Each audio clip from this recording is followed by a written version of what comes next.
I'm Justin Latta, 2021 Chair of the St. John's Board of Trade. Thank you for joining us for this long-standing event. Outlook has always been an important part of the events calendar for the St. John's Board of Trade. And in line with the many firsts we've tackled together this past year or so, this is the first time we've gone 100% virtual. As thankful as I am that we can connect in this way, I'm also hopeful this is one of the last times we're forced to come together virtually. Given the pace of vaccinations, expertise of our business in mastering health guidelines, and the global reopening we see happening, we're looking forward to getting back to normal and going back to the way people are longing to do business. I was inaugurated as chair just as our province was entering the second large-scale lockdown in February of this year. Our primary focus had to be supporting our members any way we could to assist them through that shutdown period. This included directly reaching out to as many as possible, offering customized assistance wherever possible, while also advocating to government to ensure businesses are opened up the moment statistics showed it was safe to do so. The next objective was to focus on economic recovery for our members as the world emerges from COVID-19, but also from the economic downturn we in Newfoundland and Labrador were experiencing before COVID-19. You, our provincial entrepreneurs and dedicated, hard-working team members of the provincial business economy, have survived, and some have even flourished. There are positive things happening. Our province has announced a reopening, which will be good for the tourism sector and many other industries. Retail sales are up across almost all categories. We continue to hear great news from our growing tech sector, creating more employment. Our mining industry is showing promising signs of growth. The price of oil has stabilized at pre-pandemic levels, and we've had recent news of increased reserves at Bay du Nord, which bodes well for that significant offshore development. These are just some of the reasons for optimism. There are many more. We're going to spend the next 3 days hearing from experts about what we can expect in the coming months, and we're delighted you're joining us for the conversation. Tomorrow, we'll be hearing from Minister Cody on the provincial budget, and I encourage you to send your questions along. Take a look at your conference schedule for the email address. We will also be doing a deep dive into the economic outlook for the province and the country with Douglas Porter, Chief Economist and Managing Director for BMO Financial Group. On Wednesday, we're welcoming colleagues across industry associations to discuss collaboration and forward-looking action for strengthening our province's economy. Today, we are thrilled and thankful to have Prime Minister Justin Trudeau with us. I'm looking forward to hearing his views on what we can expect across the country and here in Atlantic Canada as we navigate the coming years. I'd like to now welcome our honored guests and conference sponsor. First, a huge thank you to Fortis for sponsoring the 2021 Outlook Conference. Fortis, a leader in the North American regulated electric and gas utility industry, has been a member of the St. John's Board of Trade since 1987, a testament to their deep commitment to our business community. You'll be hearing more from the Fortis team throughout the conference. And of course, thank you to all our corporate partners. For a complete list, please visit our St. John's Board of Trade website. We would not be able to do this, or indeed any of our important work, without you. Thank you very much, and on behalf of our members, most of which are small business, thank you very much. I understand we also have Mayor Danny Breen in attendance today. Welcome, Mayor. Next, I would like to welcome Premier Andrew Furey and ask him to come to the stage for remarks. Premier.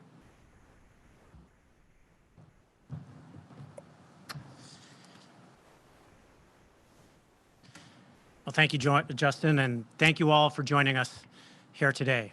It's always a pleasure to be in the company of colleagues and friends, such as Mayor Danny Breen, Minister Seamus O'Regan, and of course, our Prime Minister, Justin Trudeau. Maybe it's been the beautiful spring weather throughout our province, but there is a palpable sense of optimism in the air. Maybe it's over 300,000 people throughout Newfoundland and Labrador have now received their first dose of the vaccine. Maybe it was our reopening plan laid out just last week. A plan to get more of you back to normal business. Offices reopening with people coming together to meet, work, and collaborate in person. Restaurants and retail increasing their capacity. Our hospitality industry will soon see people return in what promised to be a rollicking summer on the Rock. Families will finally be reunited with loved ones living away. That feeling, that optimism is real. And after what's been a period of stress, uncertainty, and difficulty for many of you, I am sure it is a welcomed feeling. Of course, we all see the heavy fog bank offshore. We all know the difficult situation the province is in. Yes, there is a fight in front of us. It will be hard. It will be long, but it will not defeat us. Some will ask, how do you know that? How can you be so sure? Well, it's not political naivety. It is not denial. No, it is simply this. I am a Newfoundlander and Labradorian. The history of this place is woven deeply in my heart, as it is in all of yours. We have been down before and seen hard times.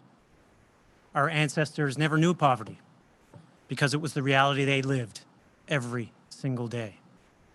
A time and place where the infant mortality rate was almost double what it is now, and a life expectancy that was as short as it was hard, where communities had to rely only on each other. Then, Canada reached out a hand. We didn't take that hand out of need. We took it to join a family. We took it to embrace a dream, to want better and to find a path to reach it. Ours is a history of finding a way no matter how much the odds are stacked against us. For centuries, we are and always have been a collective of survivors. Survivors that become innovators, growers, developers, entrepreneurs, artists, and much, much more. For over 70 years, and being the youngest member of Confederation, our relationship with Canada has been strengthened in the way all family bonds are, through ups and downs. Longevity has brought us closer and closer together. Today, that relationship has never been more solid and positive. With our current Prime Minister, we share a sense of uncrushable optimism for the future of this place we so dearly love. His goals run parallel to our own. A belief that now more than ever, we need active reconciliation, and we need to move towards clean energy for global returns. The next generation of Newfoundlanders and Labradorians will look back at this time as one when we not only embraced change, but we were empowered by it. Change is our greatest natural resource. It allows us to see post-pandemic, see beyond the heavy economic burden. We are not alone in this endeavor. Our Canadian dream has always been to be a part of this family, one that recognizes our value, treats us with respect, and helps us realize our immense opportunities. This Prime Minister and this Liberal government do exactly that. And for the battles we are facing, I can't think of anyone I'd rather have in the trenches with us. There is no louder voice in Ottawa for our province than Minister Seamus O'Regan. And we know the Prime Minister is listening because, after all, he's a Newfoundlander and Labradorian at heart. Together, we are all proud Canadians working towards a future that's beyond this pandemic, a time when we are more caring, compassionate, and boldly optimistic. Yes, a stronger Canada exists, but like every new day, it starts in the East. Thank you all, and thank you to the St. John's Board of Trade for allowing me this opportunity to speak with you all today.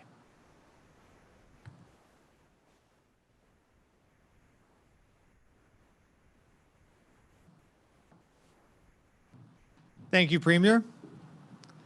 I would now like to sincerely thank the Honorable Seamus O'Regan, Minister of Natural Resources, for his continued collaboration and support of the business community and our members. I will now ask Minister O'Regan to come to the stage. Thank you, Justin.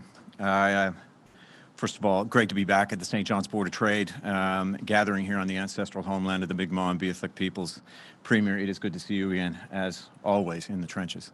And Prime Minister, welcome back. Now, the Prime Minister is not a fan of the long introduction, and ladies and gentlemen, I'm very proud to serve as your Member of Parliament and to represent the province at the Cabinet table, and I'd like to keep it that way. So this will be a short introduction, but I will say this. This is a Prime Minister who has led this country through a global pandemic. His calm, steady hand on the till is getting us through this. More Canadians are getting vaccinated every day, more Newfoundlanders and Labradorians every day under the leadership of this Prime Minister. Over 300,000 people in our province have gotten their first dose. In a pandemic, 50,000 jobs here protected by the wage subsidy. 120,000 Newfoundlanders and Labradorians with CERB money in their pocket. Millions across the country in wage subsidies, but to keep our province's businesses working through the COVID economic downturn. I make the argument that no Prime Minister has done so much for this province in decades. $2.5 billion in new money, $2 billion over the next 10 years for the Atlantic Accord Review Agreement. So much more of our offshore revenues now staying right here in the province. Providing aid to our offshore just last year of close to $400 million, but also providing a new vision of our province. Helping offshore workers retrain and retool to support the low emissions projects that are coming next. A new vision for this province to explore in hydrogen, in recycled biodiesel, in offshore wind. Millions for our growing tech sector to help more people take on the world and thrive right here at home. $108 million for Memorial University for the new science building, which is soon going to have a full blue whale skeleton dominating that atrium. And the Signal Hill campus, which outdoes that whale, I would argue, with the best view in the world. Here in St. John's, we now have one of the finest urban farmers markets anywhere with an excellent cup of coffee. Ladies and gentlemen, please welcome the Prime Minister of Canada, the Right Honourable Justin Trudeau. Thank you, Seamus. Bonjour tout le monde. Hello, everyone. You know, Seamus, one of the downsides of being there virtually is I can't walk out halfway through an overly lengthy introduction. So you were safe with that one in any case. You and everyone here from our team are incredibly strong voices for the people of Newfoundland and Labrador and for all Canadians. Obviously, it's great to be joined here today by Premier Furey as well. Andrew, it's always good to see you and mostly work with you on the issues facing not just Newfoundland and Labrador, but the entire country. It's great to have a friend and ally around the Federation table. Thanks as well to Justin Latta and the St. John's Board of Trade for organizing this event. And all of you, thank you for joining us this afternoon. More than ever, we need your leadership as we rebuild a stronger economy for everyone. We're all looking forward to the moment when this pandemic is behind us once and for all. One of the things I've missed the most is being able to sit down with people like you, especially in Newfoundland and Labrador, where I've experienced your hospitality in every corner of the province over the past many years. The good news is that those days will be back soon.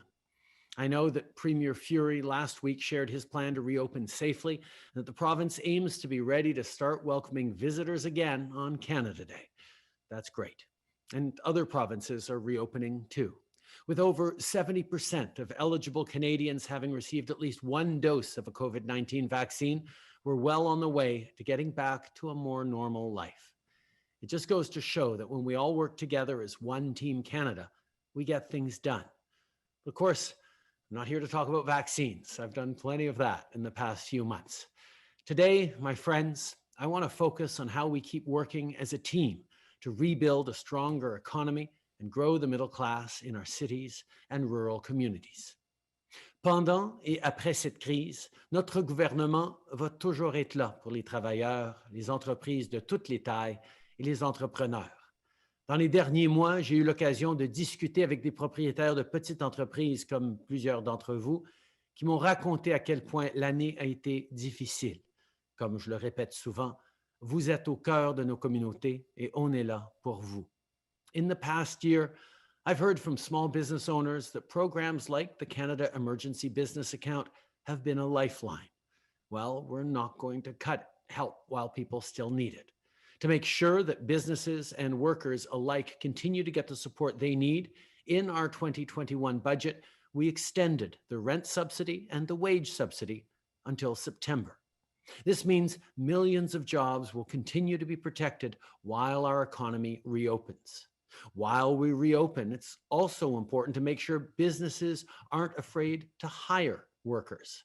That's why we're introducing the new Canada Recovery Hiring Program for eligible employers that continue to be hard hit by the pandemic. The faster we get people back to work, the faster we will all recover. During this crisis, we knew that we had to respond to the specific needs of different parts of our economy.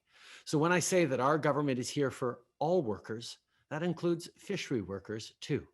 Last year, we created the Fish Harvester Benefit and Grant Program to help fisheries keep employees on the payroll. Not only are we here to support the fishing industry during the pandemic, we're thinking of the future as well. For example, it probably comes as no surprise to many of you that 90% of Canadian seafood goes through small craft harbors. Harvesters depend on this infrastructure to support themselves and their families. That's why we'll invest over the next 2 years to repair, renew, and replace small craft harbors. Harvesters put good food on our tables. They support Newfoundland and Labrador's economy, and we're going to continue to be there for them. Of course, just like we're there for fishery workers, we've also got the backs of workers in the energy sector. Look, I know this pandemic has been particularly hard for workers in the offshore. A lot of people who thought they'd work in the offshore until they retired were forced to change their plans because of COVID-19. A job is a way to put food on the table, but it's also part of someone's identity and part of a community's identity. We get that. We will continue to support this industry as it evolves and be there for the proud, hardworking people who are part of it. Just this year, we made significant investments to maintain jobs and lower emissions in the offshore. And last month, we announced funding for 16 projects to innovate emissions reduction technology, which is key to building a cleaner future. But the energy sector in your province doesn't only mean offshore rigs. Newfoundland and Labrador's hydroelectricity potential is huge. Our government is committed to working with the province to ensure the Muskrat Falls project remains on stable financial footing. In December, the first phase of the restructuring process was completed, and we appointed Serge Dupont to coordinate efforts across governments to create a lasting solution and to advise on next steps to support the Atlantic Loop. We're working closely with Premier Fury and the government of Newfoundland and Labrador to find a path forward on this important project. There's still a lot of work to do, but the bottom line is this. Our government will continue supporting clean energy initiatives that create good jobs for the middle class. And while we support clean innovation for industries and workers, we support it for families too. I think of something like the Canada Greener Homes Grant, which we launched just 2 weeks ago. To explain what this means for Canadian homeowners, Seamus even shot a video with Newfoundland's own Randy from Rock Solid Builds. Seamus, it looked like you'd done TV before. We also met Mike and Jessica from Pasadena, who are looking for a new heat pump to help them cut their energy bills. Programs like this will put more money in people's pockets, all while strengthening our economy as we rebuild. I don't have to tell you that. You already know that replacing doors, windows, and old furnaces creates opportunities in our communities and strengthens our supply chains to build even more jobs for the middle class. In the coming year, This initiative is expected to create 110,000 jobs all across the country. And it's just one part of our plan to create 1 million jobs. This kind of initiative is good for the economy, good for the middle class, and good for the environment. It's a win-win-win. And that's what Building Back Better is all about. When I talk about a better future, I'm also talking about a future where we're in good financial health as a country and as communities. I know that the province's fiscal situation has understandably been on a lot of people's mind. On that note, I saw what's in the Green Report and the first steps outlined in the budget tabled on Monday. There's a lot of hard work ahead, but just like Newfoundlanders and Labradorians, we're there to help support their fellow Canadians by sending medical teams to Ontario during the third wave. We're going to be there for you too. Part of making sure we're well positioned for the future is continuing to grow our tech sector. Une chose que je sais, c'est que les Canadiens ont beaucoup d'idées et de créativité à offrir au reste du monde. Et pour être des leaders de demain dans le secteur de la technologie, il faut que les jeunes aient les outils nécessaires pour rester adaptés, peu importe où ils sont au pays. Like I said, the world is changing fast. And that's something that all of the small and medium-sized business owners here today know better than anyone. To make sure you can keep pace, we're launching the Canada Digital Adoption Program. This program will help with everything from expanding your customer base with an online store to getting the expertise you need to improve your use of technology. À travers tout ça, bien sûr, on n'oublie pas le secteur du tourisme. On sait à quel point le tourisme est important pour l'économie des provinces de l'Atlantique. Beaucoup de touristes ont hâte de redécouvrir la riche histoire et l'unique culture de St. John's et de toute la province, aussitôt qu'il sera sécuritaire de le faire. Earlier, I mentioned Premier Furey's plan to have Newfoundland and Labrador start greeting visitors again this summer. It's been an incredibly tough year for the tourism industry, but with the right support, things will start looking up. For example, we'll be there for festivals and community events. When it'll be safe to have them again, this will help draw visitors to communities and create jobs for everyone from vendors and technicians to people who work for small seasonal businesses. We're all looking forward to our communities coming back to life. We still have a lot of work to do, but the future is bright. Whether it's the initiatives I mentioned today or our support for projects like the Newfoundland Labrador Fixed Transportation Link, we'll continue to be here for you. Together, we will make sure our economy comes roaring back, and together, we will rebuild a cleaner, more prosperous Canada for everyone. Thank you, my friends. Thank you, Prime Minister. And on behalf of our members, thank you very much for doing this today. I'm sure I can speak for everyone in saying we're very much looking forward to hearing your thoughts. Our members have submitted a number of questions, some of which I have here today. So in the interest of time, I'll jump right in. First to the provincial economy and fiscal situation you referenced. As we're sure you're aware, the province is in a challenging place with respect to its financial position. It is important for entrepreneurs and private businesses to remain optimistic, looking to the future, but yet realistic. Can you give businesses good reason from your perspective to be confident in the future of Newfoundland and Labrador as it relates to business expansion and prosperity? Well, I think, first of all, it's been a really tough year for everyone, Justin, particularly business owners, particularly in areas that are deeply affected by either tourism or the oil and gas industry, which, of course, is very much Newfoundland and Labrador's challenge. But it's also something we're going to see as the economy reopens. First of all, Canadians are going to be really keen on tourism, on getting out there, on leaving their community, their tourists. There's a tremendous opportunity for people who aren't quite yet comfortable traveling around the world. The 2 vaccinations that are going to be necessary are going to be rolling out through the summer. So I can expect, and just from talking to my own circle of friends, a lot of people are looking to head to Newfoundland. But more than that, seeing the push and the excitement and the exuberance about building back better, about thinking about the future, about investing in either digital or the tech hub that you guys are busy investing in, or even looking at how we transform our natural resources industries to be lower carbon, to be more efficient at a time where there are tremendous opportunities.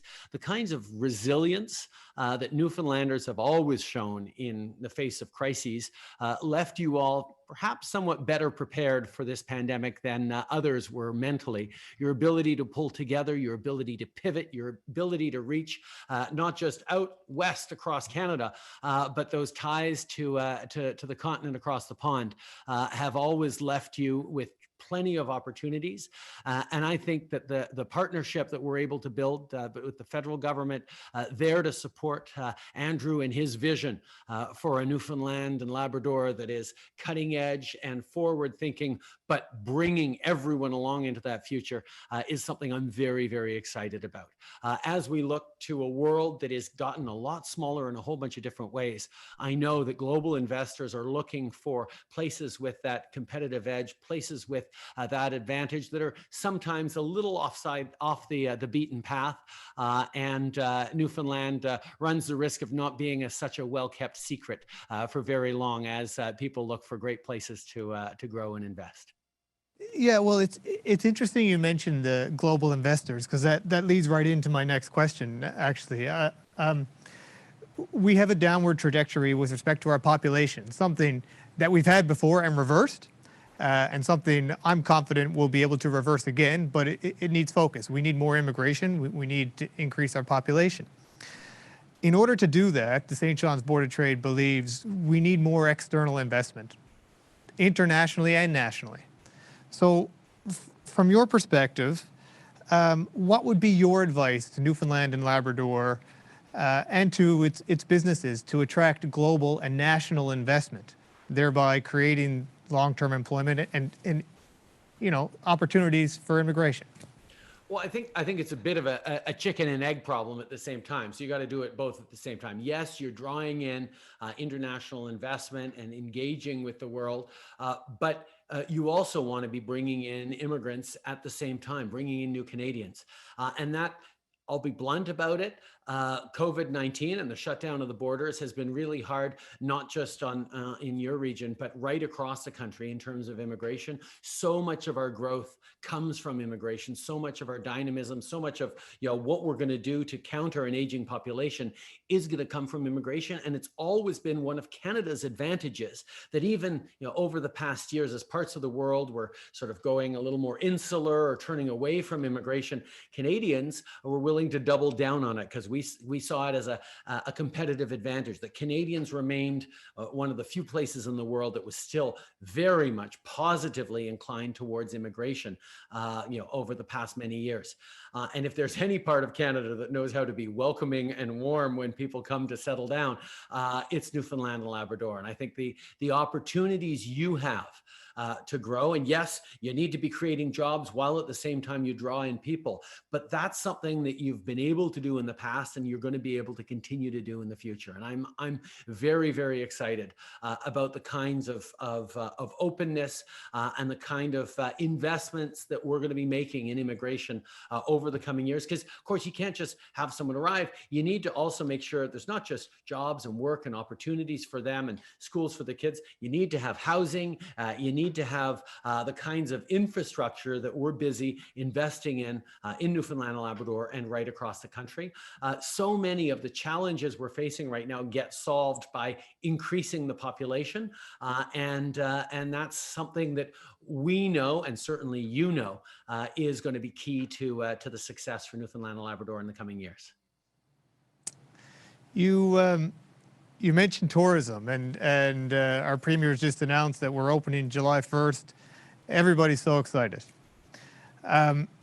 So leads to my next question. I mean, as the global economy reopens, tourism, as you mentioned in your remarks, is going to be, international tourism is going to be huge. There's pent-up demand. We certainly believe there is. As people look to travel internationally again, we'd like to think Newfoundland and Labrador is the best place to come in Canada. We're certainly great hosts. but we're interested in what is the federal government's plan to assist provinces in competing for those international tourists? Because it is a competition, and just curious what the federal government supports would be. Well, first of all, there's a few things. Throughout the pandemic, our first and foremost priority has been keeping people safe, and that needs to continue to be it. We know there's still challenges with variants, including the Delta variant, that is causing a whole bunch of concern. Not just in India, but also in the UK these days and other places around the world. We really need to make sure that we're keeping everyone safe. But as we move towards more reopening internally across Canada first, but then eventually to people, we need to make sure that travelers are vaccinated, are fully vaccinated before they come to Canada, because we don't want to risk further outbreaks. A fourth wave would be devastating to not just to the economy, but to morale. I mean, we've finally been through this. We have to make sure that that's safe first. But secondly, I've spoken with a lot of folks around the world, and they've been really remarking on the fact of how well Canada has seen through this pandemic. And how well we've done. And we've often compared ourselves to other places that had lower case counts, but combination of lower case counts than many of our neighbors, many of our peer countries, and higher vaccine uptake is what's going to give us an advantage in terms of drawing people in. That not only have we managed to keep case counts low and manage throughout this pandemic in most parts of the country, but we are also extremely high in terms of vaccination numbers. And that is going to be reassuring to a lot of people who maybe want to travel, but don't want to be putting their families at risk. The combination of a country with extraordinary wild natural beauty and rugged places to see and incredibly warm hospitality. So feels like a real adventure, without having the risk factor of COVID that you can see in different parts of the world, probably will be a decision point that will encourage people in places around the world to look to Newfoundland and Labrador, and indeed Canada, as a tourist destination.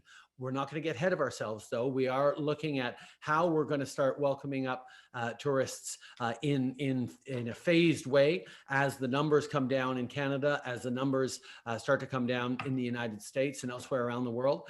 We'll keep you posted, and of course, I will stay working with Andrew and all the other premiers to make sure that reopening doesn't put anyone at risk, but also gives Canadians and Canadian tourism operators the best possible summer after a long, hard year. So when we can freely travel within the country, and you can travel again with your family, would Newfoundland and Labrador be top on your list? And if so, where? We'd love to have you.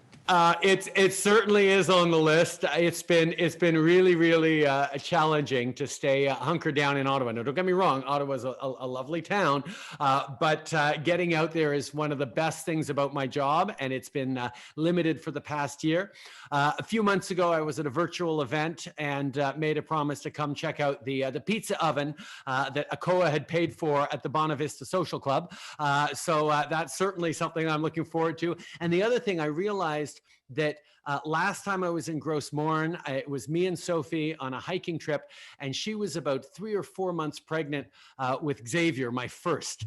So that means my kids haven't seen Gros Morne yet, and that's certainly something I'm going to want to rectify. But I'm looking forward, and I'm filled with 1,000 different ideas of things I want to do when we finally get out of this. Good. Well, maybe we'll see you later this summer. I'll move on to oil and gas, which you also referenced. Offshore royalties are projected to contribute over $1 billion to provincial revenues this year. This revenue and industry is vital to the provincial economy. While global demand for oil and gas remains robust, Newfoundland and Labrador needs to promptly capitalize on this in developing more of its oil and gas potential and using the related revenue, or portions of it, to assist in financing in the transition to a fully green economy. Where do you see our offshore fitting in the global demand for oil and gas in the coming years? And what role do you see the federal government playing to ensure that Newfoundland and Labrador is competitive in attracting further oil and gas investment? Well, listen, I can't let this question go by without turning to your very own Seamus O'Regan, who's our Natural Resources Minister.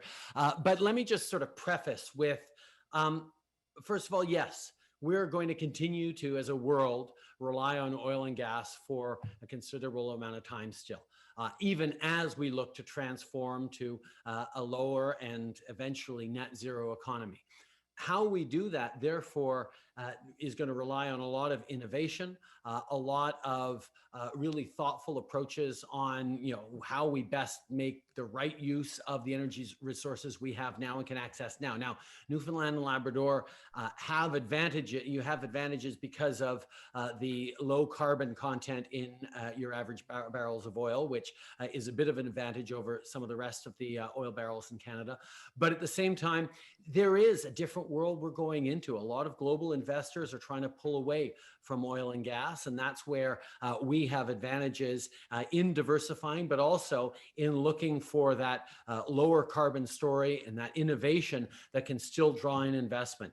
It's something that we're committed to. Certainly during this COVID period, we were pleased to make investments, including about 320 million, I think, in greening and decarbonizing some of the things that you were all doing. But there's lots more to do, but there's no question as well that diversifying the economy is going to be something that we need to think about doing, even as while the world is reliant on oil and gas, we focus on doing it better, cleaner, and still drawing the profits that we're going to need to be able to, as you say, Justin, fund the transformation of our economy into lower carbon. But Seamus, why don't you take it away? But you need to go off mute, Seamus, if you want to participate. Seamus there? Always helpful to have tech support handy. Exactly that, Prime Minister. $320 million that was dedicated to our offshore to help us through a time of transition, dedicated towards training workers, to retooling them to what comes next, and to lowering emissions. Well, Newfoundlanders have always been skating to where the puck is going. You're quite right to point out that we have low emission oil, but we have the ability really to look at so many other things here that we have a plethora of natural resources, particularly hydrogen and green hydrogen. The world is counting on it. And I'm really glad that you referenced, probably because I've mentioned it to you, a million times, our proximity to Europe. And a market that is hungry for green hydrogen, an increasing hunger for good energy, clean energy south of the border. Very proud of the fact that the new Secretary of Energy her mother is from Newtown Road, St. John's, Newfoundland. She hasn't been here before, so I'm looking forward to having Secretary Granholm up here. But I have placed our country and, where I can, my province, firmly on the world map. Not only do we have great proximity to markets, but we have proven how nimble we can be. When I asked the president of ExxonMobil Canada, about our offshore, he said to me, there is no harsher environment that ExxonMobil operates in the world than Newfoundland's offshore. And not only are we really good at it here, but our expertise is asked for all around the world. Who do we think is going to lower emissions and help us rebuild this economy? The same workers who have helped us achieve so much. Thank you, Prime Minister.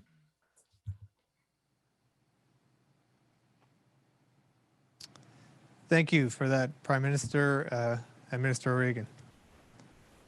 I'm going to move now to Muskrat Falls. It's no secret that that project has cost more than projected, and that's, causing significant financial strain to our province. But it is a green asset in a world where electricity usage is projected to increase. So, putting aside the negatives, we have a significant new hydroelectric asset here. Prime Minister, can you please talk about what potential you see in Muskrat Falls and future development of the Churchill River? Well, first of all, you pointed it out that green electricity is something that we need more of. And certainly the United States, as it is announcing that it is getting off of phasing out coal, something that Canada announced many years ago and got a strong head start on, is going to need. there's going to be a need for more hydroelectricity. So yes, Muskrat has been a challenge in terms of the past few years, in terms of cost overruns and challenges that were baked into the project from the very beginning. But we know that it's a step in the right direction. It is better access to cleaner, greener electricity that people are going to be relying on. We're very much in conversations with other Atlantic premiers about the idea of an Atlantic loop, which will help both New Brunswick and Nova Scotia move forward and get off of coal as well. So there is strong possibilities there. And one of the things that I've said repeatedly, both to Seamus and to Premier Fury, is that as we've always been there, we will be there for Newfoundlanders and Labradorians. We will be there to support through the challenges that this project has led to and make sure that we are moving forward in the proper way and supporting you properly into the future. And this is something that I look forward to sitting down with Andrew on in the coming weeks. We're scheduled for a big discussion around this about how the federal government can and will help to make sure that Newfoundland and Labrador, keeps moving forward into a brighter, greener future in ways that are affordable for everyone. Yeah, that's great. Thank you for that. And that flows right into my next question. And I understand discussions are ongoing. It's in the media, but this is so important, not only to businesses, but for the citizens of Newfoundland and Labrador. Rate mitigation. Barring a deal with the federal government, we understand discussions are ongoing. It's been said publicly here that rates are projected to double in the coming months. So we understand you're in discussions, but to the extent you can, I think our members would love to hear your thoughts on the prospects of those discussions and maybe some comfort that, a deal looks like it's getting close. I made a very straightforward promise to Canadians, all Canadians at the beginning of this pandemic, that we would have your backs. And that is actually a promise I made to all Canadians based on something that I'd said many years before to Newfoundlanders and Labradorians. It is the way I function, and we have demonstrated time and time again through a number of challenges over the past years that we will continually be there to support Newfoundlanders and Labradorians in tough times and in good times, and we will. I very much understand the concerns and the pressures, although, sorry, Justin, I'm not going to be making a big announcement today at the Chamber of Commerce luncheon. I can tell you that my commitment to make sure that we are supporting Newfoundlanders and Labradorians every step of the way will hold. Thank you. And Prime Minister, I have a motto, and I tell it never hurts to ask, right? Air access. There's an article this morning on CBC about airlines offering deep discounts to get people back on the planes and get them traveling again. Newfoundland and Labrador is more isolated than most, if not all, provinces. And we do have a concern as demand picks up and supply probably may lag. We're concerned about prices. And we're wondering, we know your government has been very supportive of the airline industry, but we're wondering how you're monitoring to ensure two things: that supply does come back quickly. It's very important, but also if there is a little lag, that prices don't skyrocket to the point where a lot of people can't take advantage of it. I know that situation doesn't exist today, but we can see it unfolding. And I wonder, are you watching that? And maybe you can speak to it. Yes, absolutely. We're watching. I mean, one of the things that we've seen from this pandemic is we're never, you always have to plan for different scenarios of what could happen. We were all very hopeful that things are going to go extremely well, but we know to hope for the best and prepare for the worst, and that's where we're watching very closely on airlines. We're watching very closely on connections. We're watching very closely on reopening. We're watching the prices. We're watching tourism. We're watching all these different factors to make sure that if there are gaps or challenges that are going to slow our recovery, that we address them. Because that's really one of the things that we've done from the very beginning.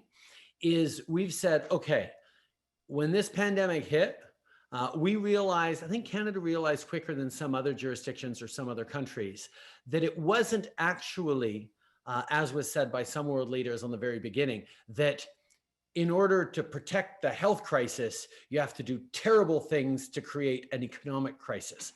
That meaning, in order to help people's health, you had to shut down the economy.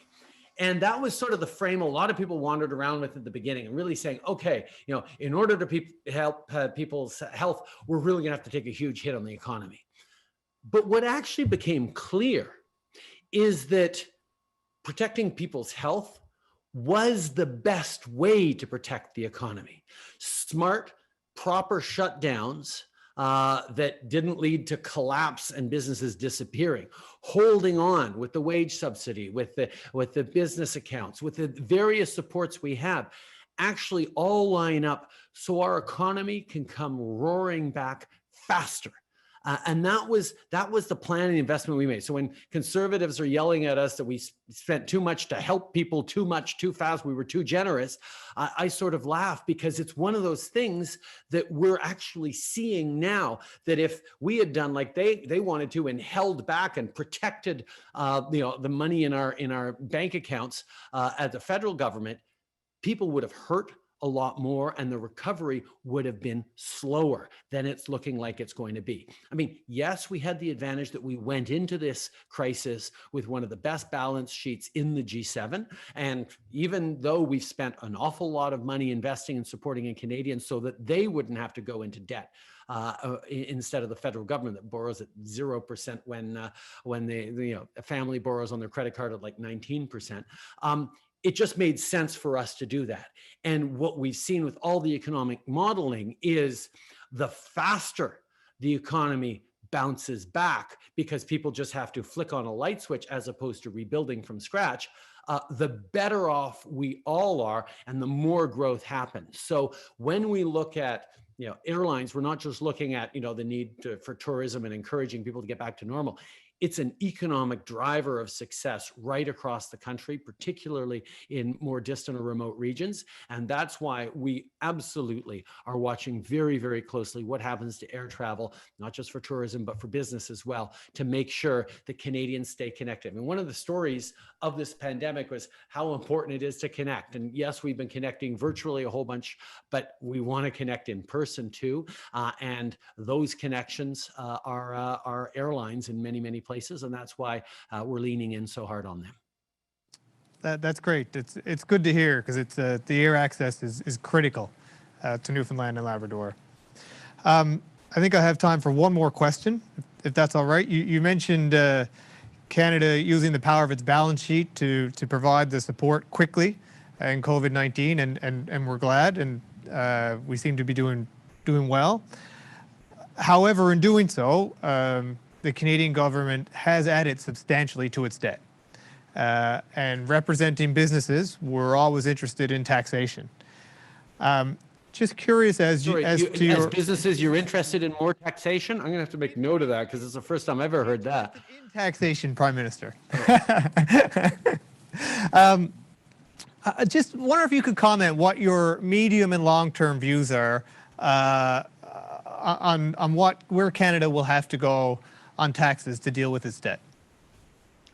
I don't think we have to go anywhere on taxes to deal with this debt, because the whole reason for this was to ensure that our economy would come back as quickly as possible and grow as fast as possible. And yes, we've added hundreds of billions of dollars to our debt, but at the same time, imagine the counter argument. What would have happened if we hadn't?